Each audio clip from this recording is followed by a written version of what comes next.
Hello guys, good morning to all of you. I hope आप सब बहुत अच्छे होंगे। चलिए शुरू करते हैं अपना आज का करंट अफेयर सेशन अपने टुडे मोटिवेशन के साथ। It's not about having enough time, it's about making enough time. ठीक है, तो गाइस लाइफ में ना जो अचीवर्स होते हैं उनके पास भी 24 आवर्स ही होते हैं और हमारे पास भी 24 आवर्स ही हैं। तो ये हमारे ऊपर है ना यार कि हम अपने टाइम का कैसे यूज़ करते हैं। लोग कंप्लेंट करते रहते हैं मेरे पास टाइम नहीं है, मेरे पास टाइम नहीं है। बट जिन्होंने भी कुछ अचीव किया है ना अपनी लाइफ में, उनके पास भी उतना ही टाइम है जितना आपके पास या मेरे पास है, जितना हम सबके पास है। सो आपको वाइजली यूज़ करना पड़ेगा अपने टाइम को। ठीक है, कि आप अपने टाइम को लगा कहाँ रहे हैं। ठीक है, तो अपने टाइम को समझदारी से यूज़ कीजिए। ठीक है, तो आपके ऊपर है कि आप अपने टाइम को कैसे यूज़ करते हैं। ठीक है, इसे ढंग से यूटिलाइज कर लीजिए। ठीक है, ताकि आपके जो भी ड्रीम्स है, जो भी सपने हैं, वो उन्हें आप जल्दी से जल्दी अचीव कर सकें और उसके बाद आप जो भी करना चाहते हैं, ठीक है, वो आप अचीव करें। ठीक है गाइस, चलिए अब हम भी बढ़ते हैं आगे।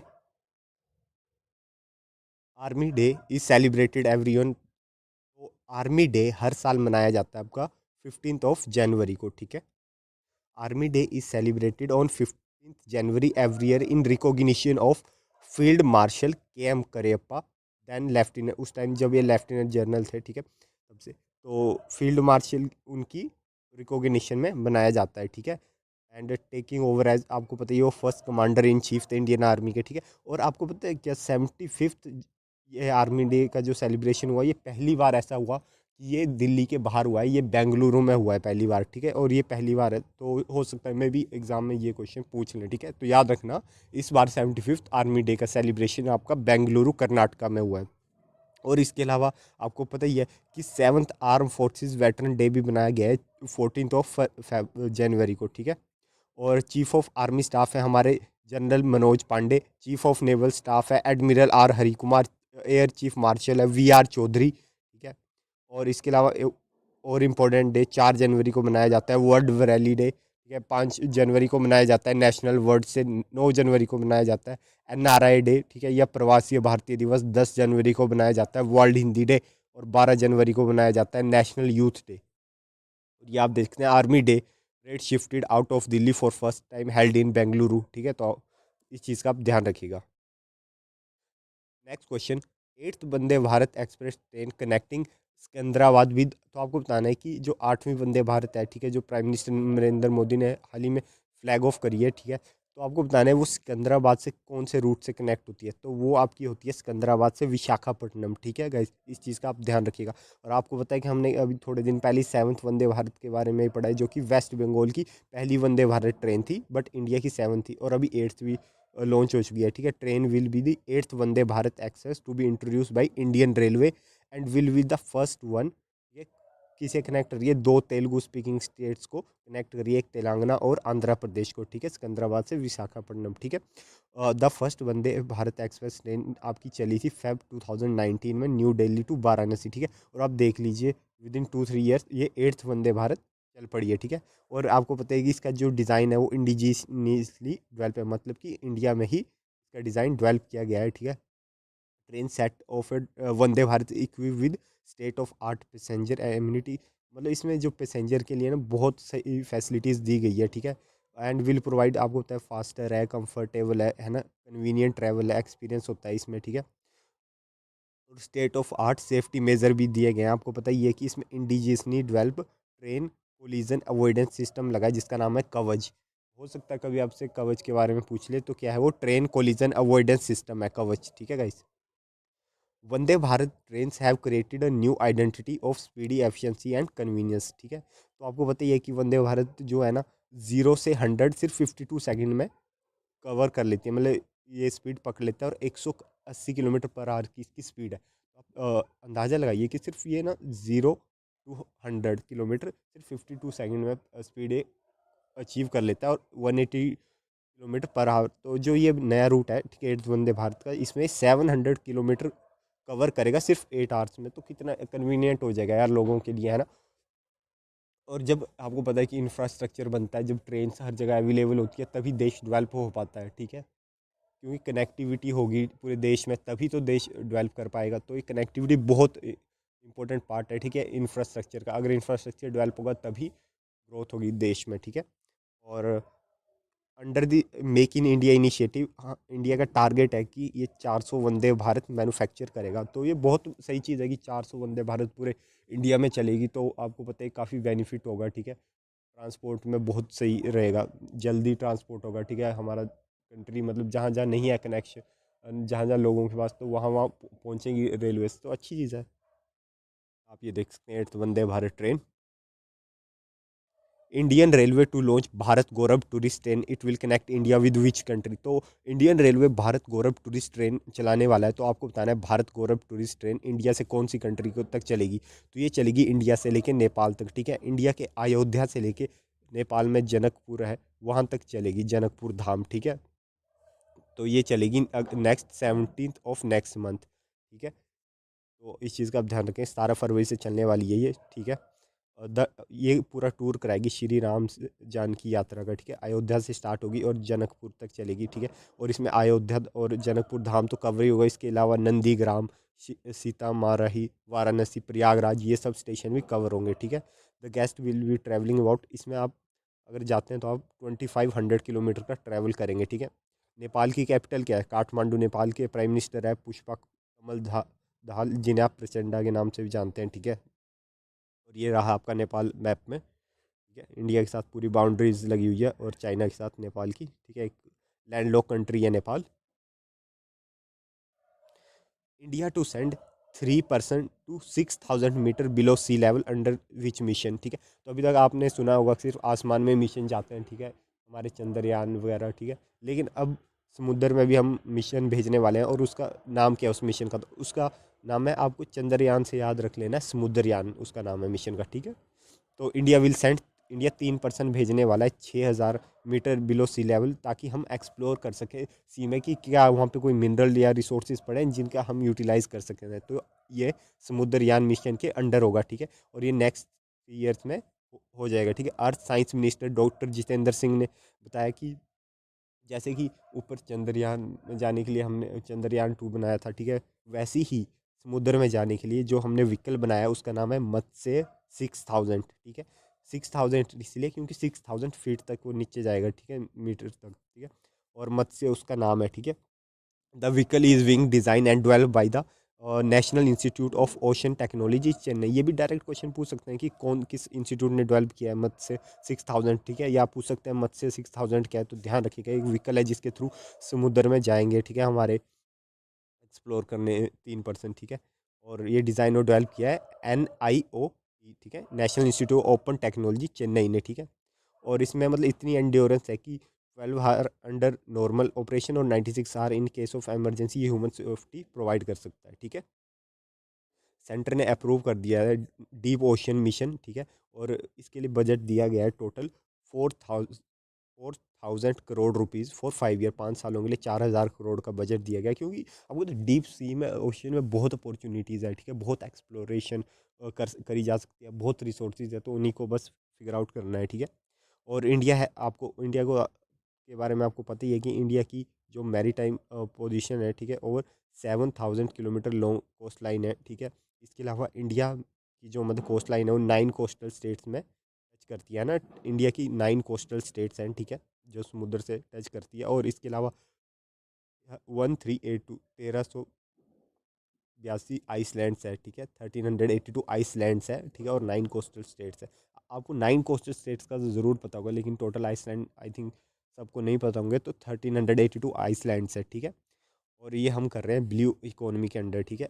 तो जो समुद्र की जो भी इकोनॉमी होती है उसे ब्लू इकोनॉमी कहा जाता है, क्योंकि वहाँ पे फिशेस वगैरह हम, ठीक है, और भी मिनरल्स वगैरह होते हैं, तो उस चीज़ को ब्लू इकोनॉमी कहा जाता है, ठीक है। ये आप देख सकते हैं मत्स्य 6000, ठीक है, और समुद्रयान मिशन के अंडर, ठीक है, तो ध्यान रखिएगा।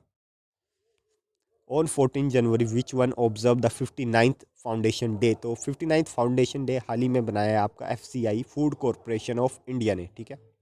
59th foundation day of FCI, Shri Piyush Goyal, union minister of consumer affair, food and public distribution and textile and commerce and industry, इतने सारे डिपार्टमेंट हैं इनके पास, ठीक है। तो praise the way FCI carry out world largest food supply chain system. आपको पता है कि जो कोविड के ड्यूरिंग है ना, FCI ने ही फूड प्रोवाइड करवाया था, ठीक है।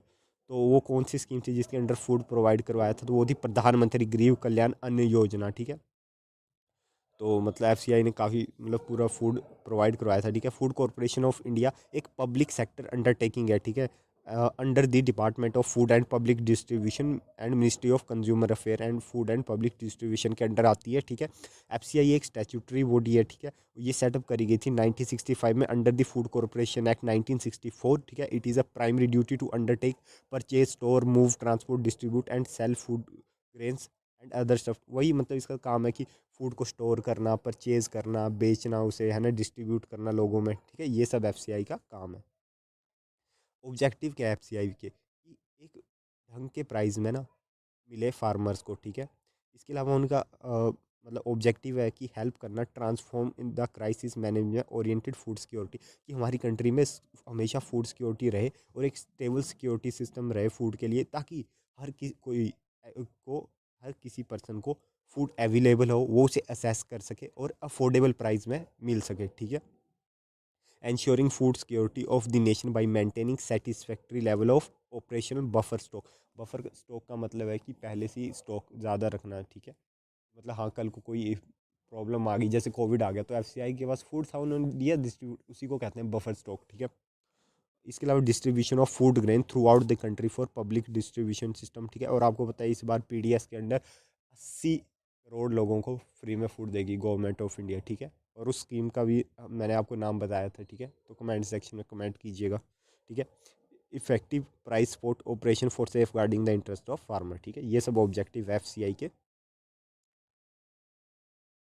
और इसके अलावा एफसीआई के अलावा सीएसआईआर, आपका आपने नाम सुना, उनकी एक level national Institute of Science Communication and Policy Research, ठीक है। उन्होंने अपना सेकंड फाउंडेशन डे बनाया था 13 जनवरी 2023 को, ठीक है। NISCPR is one of constituent laboratory of council of scientific industrial research, CSIR, ठीक है। तो CSIR NICP came into existence, ये अब बनी कब थी, ये बनी थी 14 जनवरी 2021 को। इन्होंने CISR ने क्या किया था, अपनी दो इंटरनेशनल एक्लेम CISR इंस्टीट्यूशन को मर्ज कर दिया था। एक इंस्टीट्यूशन था National Institute of Science Communication and Information Resources and National Institute of Science Technology and Development Study, इन दोनों को मर्ज करके बना दिया था क्या, National Institute of Science Communication and Policy Research, ठीक है। तो इसने भी अपना सेकंड फाउंडेशन डे सेलिब्रेट किया था 13 जनवरी को, ठीक है। और ये देखते हैं 59th FCI foundation day. Which district is first ever district in India for on ground deployment of innovative 5G use case offer by startup। अब आप ये सोचेंगे 5G यूज़ केस ऑफर क्या है ये, ठीक है। तो मैं आपको बताता हूँ 5G यूज़ केसेस का मतलब है कि 5G टेक्नोलॉजी, ठीक है, जो भी आपकी 5G टेक्नोलॉजी आई है उसके अंडर जो भी स्टार्टअप्स हैं ना, उन्होंने सॉल्यूशन प्रोवाइड करे हैं, कि किसी ने एजुकेशन में, किसी ने हेल्थ में, किसी ने आपकी फार्मिंग में, ठीक है, किसी ने मतलब ड्रोन की टेक्नोलॉजी में, किसी ने ऑटोमेटिक, मतलब हर चीज़ में लोगों ने ना अपने जो भी स्टार्टअप्स हैं उन्होंने पर्टिकुलर 5G की 5G टेक्नोलॉजी को यूज़ करके मतलब डिजिटल सॉल्यूशन प्रोवाइड कराया है। तो उसी चीज़, तो आपको बताना है कि वो कौन सी पहली डिस्ट्रिक्ट बन गई है जिसने ये चीज़ इम्प्लीमेंट करी है ऑन ग्राउंड, ठीक है। तो ये बन गई आपकी विदिशा, ठीक है, इंपॉर्टेंट है, याद रखिएगा। Vidisha N aspirational district of Madhya Pradesh, first ever district in India for on ground deployment of innovative 5G use case offer by startups,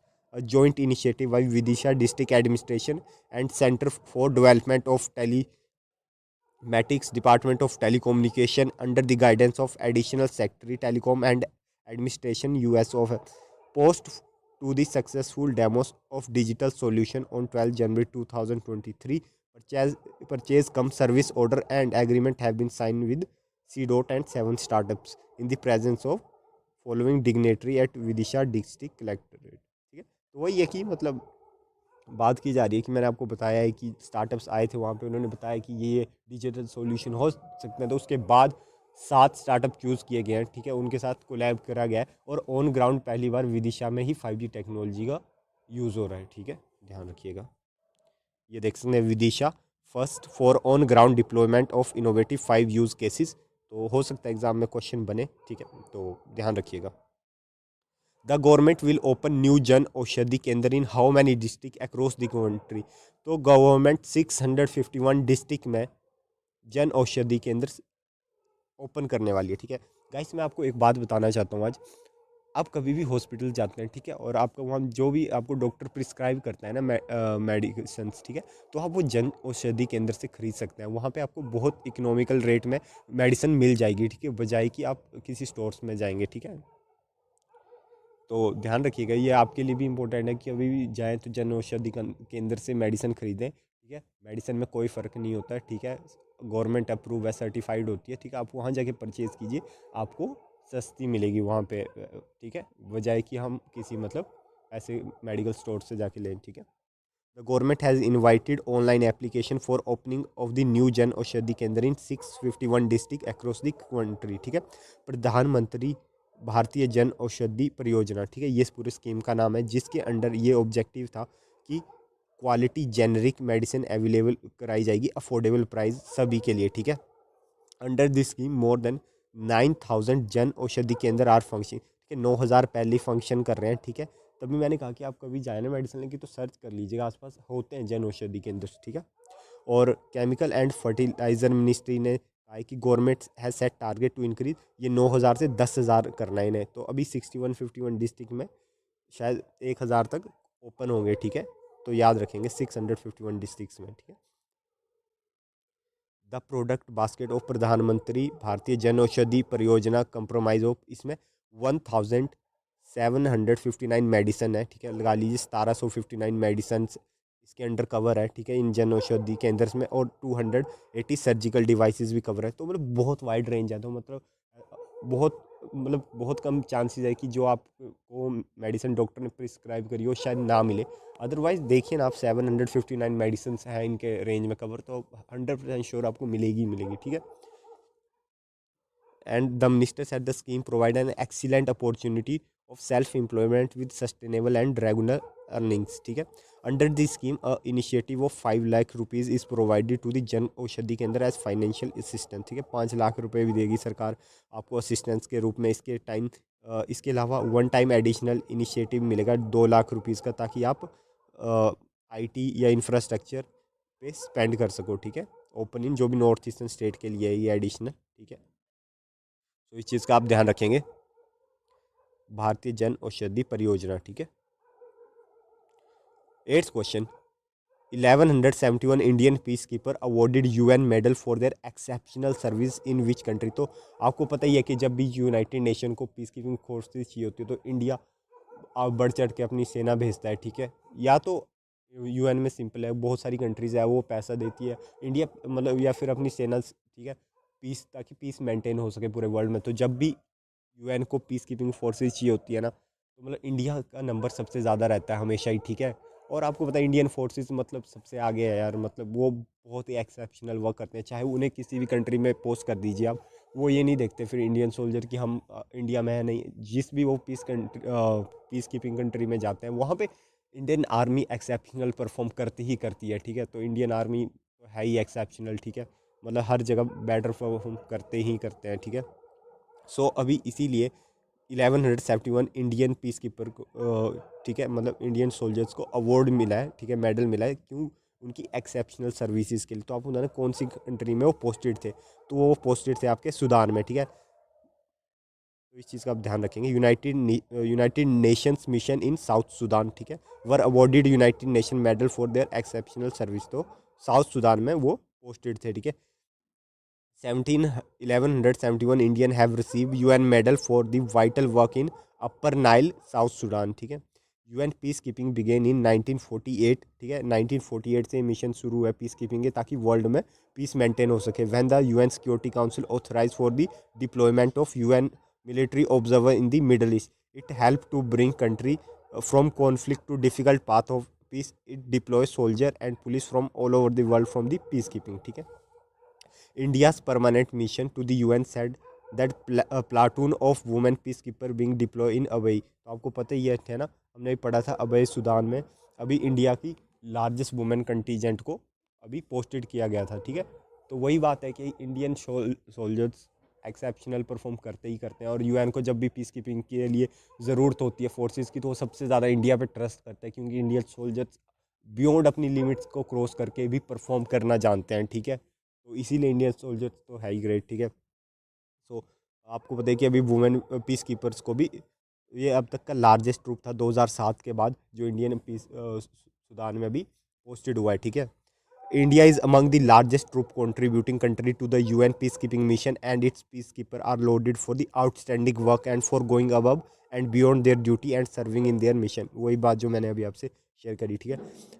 in June 2022 India second number पे था अपने मतलब लार्जेस्ट ट्रूप के कंट्रीब्यूशन में। इंडिया के थे 2370 इंडियन मिलिट्री पर्सनल थे, और हमसे जो आगे था सेकंड हाईएस्ट के आफ्टर रवांडा, रवांडा के थे 2637, ठीक है। तो कोई नहीं, इंडियन आर्मी ये नंबर भी जल्द क्रॉस कर लेगी, ठीक है। इंडिया का ही हर जगह पर, ठीक है, तो इंडिया ही हर जगह मतलब चाहेगा, ठीक है गाइस।